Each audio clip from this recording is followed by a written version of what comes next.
Hello, my name is Mihika Sakharpe. I'm a junior at Ocean Lakes High School in Virginia Beach, Virginia, and I'm applying to the 2026 NASA SEAS program. Now, let me tell you a story. Before I ever programmed a drone or developed robotic systems, I watched cricket. Every night, no matter who was playing, I joined my family on the couch in analyzing the beautiful game. Call me cricket crazy, but I even wrote an article about it. If you've never played cricket though, here's what matters. You can't just react, you have to read the field. You study the bowler's rhythm, you notice where the fielders are placed, you predict where the ball will go even before it leaves their hand. And sometimes, even when you read everything correctly, you still miss. Cricket taught me something I didn't fully understand at the time. Good decisions come from patterns, but great decisions come from adaptation. Years later at MIT Beaverworks, I saw the same lesson in a different form. We had built an autonomous drone to navigate using computer vision. On paper, everything aligned. In simulation, it looked smooth. But in real testing, the environment had other ideas. Lighting shifted, surfaces reflected differently. Movement wasn't as predictable as the model assumed.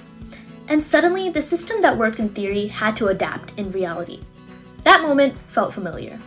Just like reading a field in cricket, engineering required anticipating change, not reacting to it too late. That mindset deepened during Virginia Aerospace Science and Technology Scholars and Virginia Space Coast Scholars.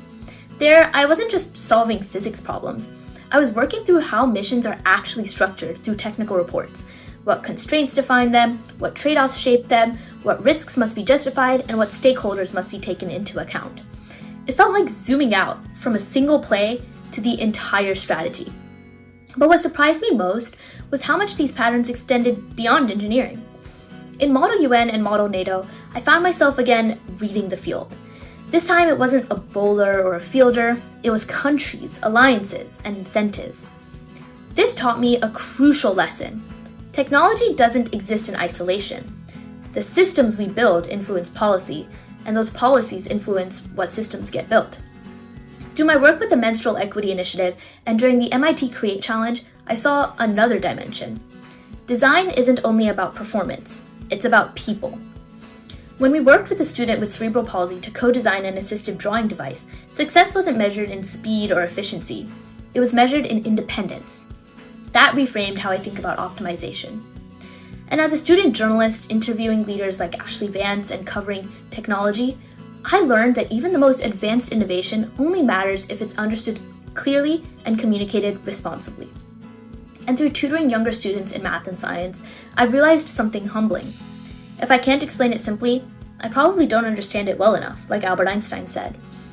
All of these experiences, cricket, drones, mission planning, debate, design, journalism, they all taught me the same core lesson. Read the field, anticipate change, and adapt under pressure.